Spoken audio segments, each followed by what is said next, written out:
اهم ما جاء في مؤتمر الويفا امبارح هو افضل لاعب في اوروبا وافضل لاعيبه في اوروبا، وكمان قرعه المجموعات للتشامبيونز ليج، وان شاء الله نتكلم في الموضوع ده. يلا بينا.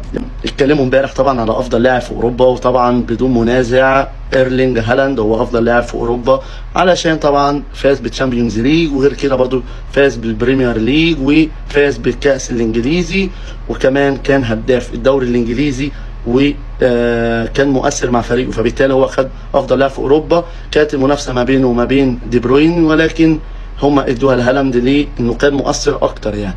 وانا اتفق معاهم طبعا ان ايرلينج هالاند هو افضل لاعب في اوروبا الموسم الماضي.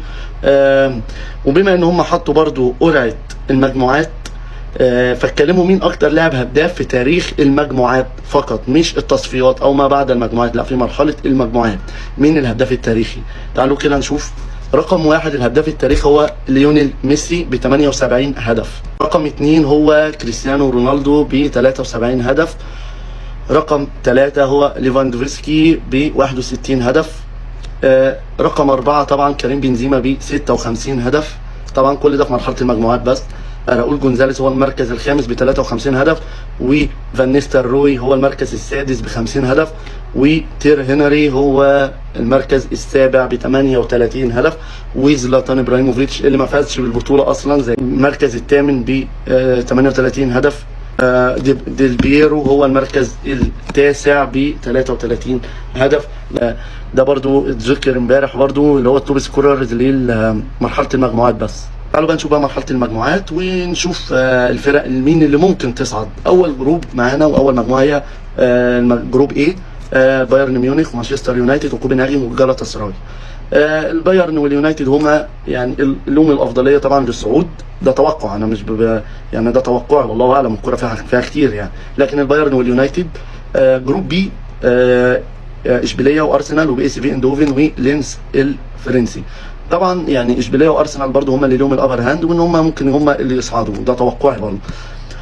جروب سي فيها نابولي وريال مدريد وبراغا ويونيون برلين. طبعا نابولي والريال، الريال يعني هو برضو الريال اكيد هيصعد، ونابولي طبعا مقدم موسم فات هايل، وفي ظل ان مفيش فرق تانية يعني برلين وبراغا مش من نوع الفرق اللي هتنافس يعني او انها تقلق الريال ونابولي، فالريال ونابولي في جروب سي هم توقعوا ان هم اللي هيصعدوا. جروب دي بنفيكا، انتر، سالزبورج وريال سوسيداد.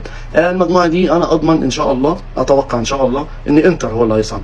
طيب بنفيكا وسالزبورج وريال سوسيداد صعبه شويه ان الواحد يتوقع، لكن انا اتوقع ريال سوسيداد، توقع الشخصي يعني، الله اعلم. انت قول لي رايك، انت قول لي مين اللي هيصعد مع الانتر ميلان يعني.